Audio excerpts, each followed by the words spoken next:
Lee Boxer Truth. So I just watched the fight yesterday with Keshawn Davis versus Albright.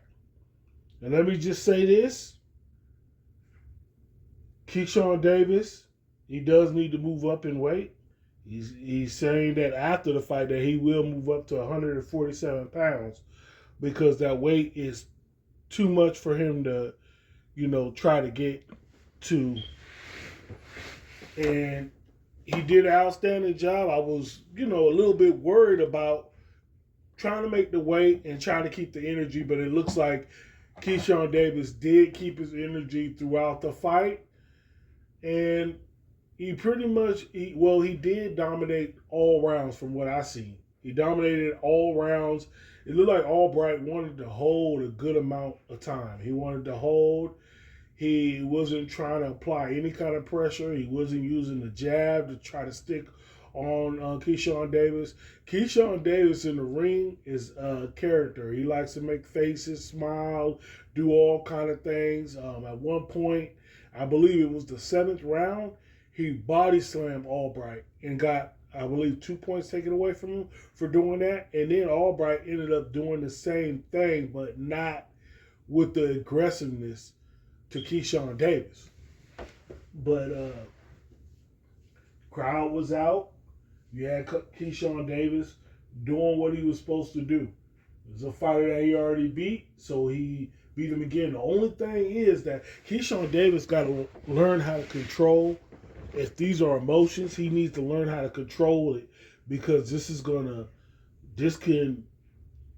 affect his money.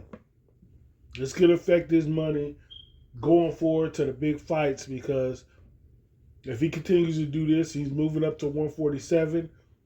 And supposedly Devin Haney wants to fight him. If that fight is the biggest fight to make at 147 pounds, why not? Why not make it? Especially if it's going to be your biggest payday. You don't have nothing that you fear right now. And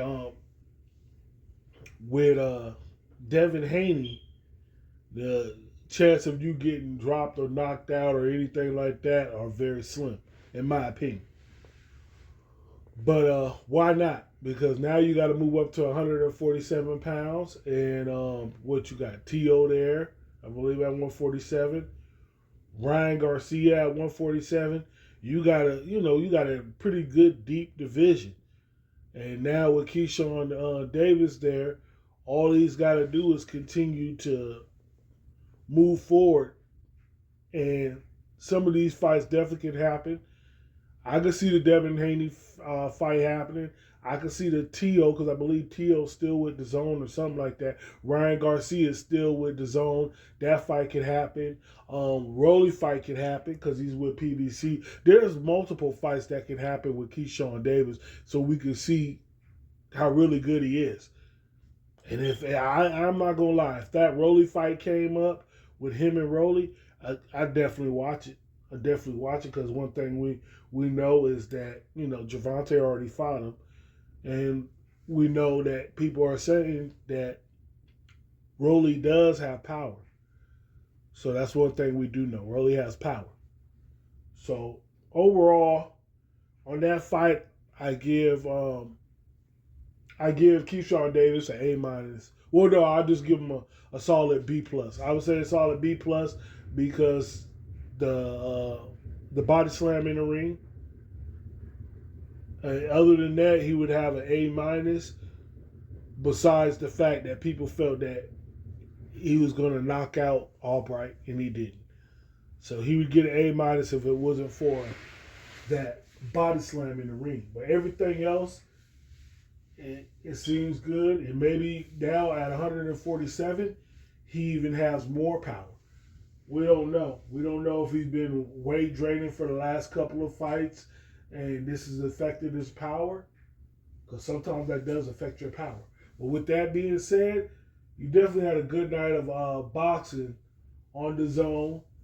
And looking forward to fights in the zone. I think we got the next one is May 30th, I believe. Next fight's May 30th. So with that being said, this is Lee's Boxing Truth. Like, comment, you know what to do. Subscribe.